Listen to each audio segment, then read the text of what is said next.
An American pastor is home after being held in India for more than 7 months. This after a judge dropped all charges against him and lifted a ban. Pastor Nareen says he was arrested on false charges while traveling to India and Nepal. The American Center for Law and Justice, which defended Pastor Nareen, says the matter could have been resolved in just a matter of hours. Instead, he was jailed for 6 days, then not allowed to leave India after being released on bail. I spoke with Pastor Nareen about how he feels to be back home and what happened to him. Take a listen. It's extremely good. It's very nice to be back home with my family, to have freedom again. Briefly tell us why officials in India arrested and detained you. Was it because you were working with a Christian ministry? It was not. And the narrative of the story is incorrect. It's always been me and $40,000, but there was 3 Americans with $40,000 meeting 10 other people. There was 13 people.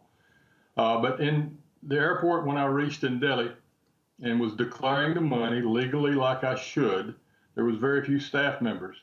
I spoke with 3 security people and 1 customs person. They all cleared me to travel with the money, me and my 2 friends, to Bagdogra, where I was arrested. But they did not ever ask me about the money. They didn't ask me about declaration. Their only interest was, are you a Christian? And will you meet with Christians when you reach Bagdogra? And the answer to both was yes. Were you surprised by this question, this line of questioning at the airport? No, not at all. I've been to India 5 times. For the last 17 years, I've been going to Nepal twice a year.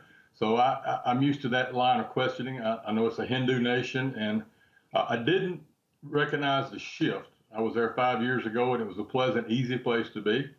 With a new central government and a new prime minister, it's very hostile to be a Christian in India now.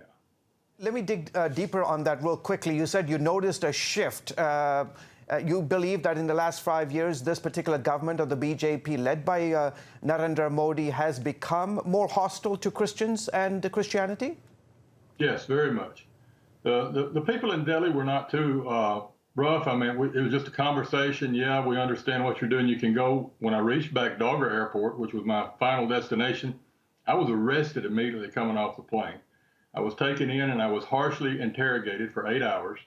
I was arrested, sent to prison for 6 days. After I got out of prison, I began the process of trying to get free and to come home.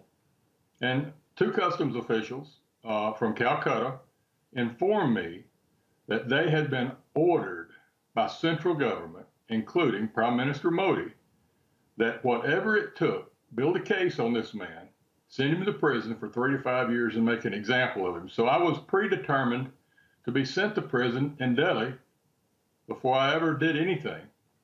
And then they took the money from all of us, assigned it all to me. And from then on, the story was an American is here with $40,000, which was not ever true in any sense of the word. But they fabricated stories.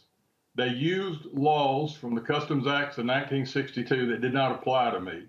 I didn't, even with $40,000, I didn't reach the limit of anything illegal. I never broke a rule or broke a law. But he told me, he said, we have been ordered from Delhi to build a case. And they worked diligently. They went to a friend of mine in India, went into his home, interrogated him in his home to try to prove that I was there doing evangelism work.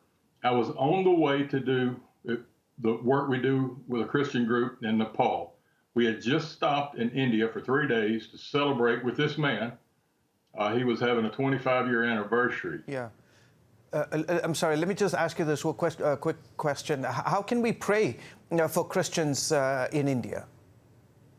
Pray in every way. Christians are being persecuted. They're being hurt in many ways.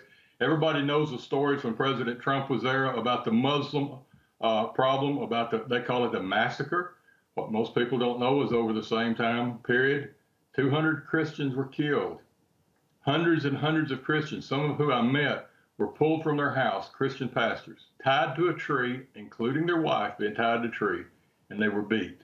Many of them had their houses burnt. Many churches were burned over that same process. And today, your life is at risk every moment, anywhere in India, if you're a Christian. Yeah, and the reality is that Muslims and other faith groups are also under intense pressure from this particular government. Pastor Nareen, thank you so much for joining us, and welcome back home. Thank you. You're welcome. Thank you.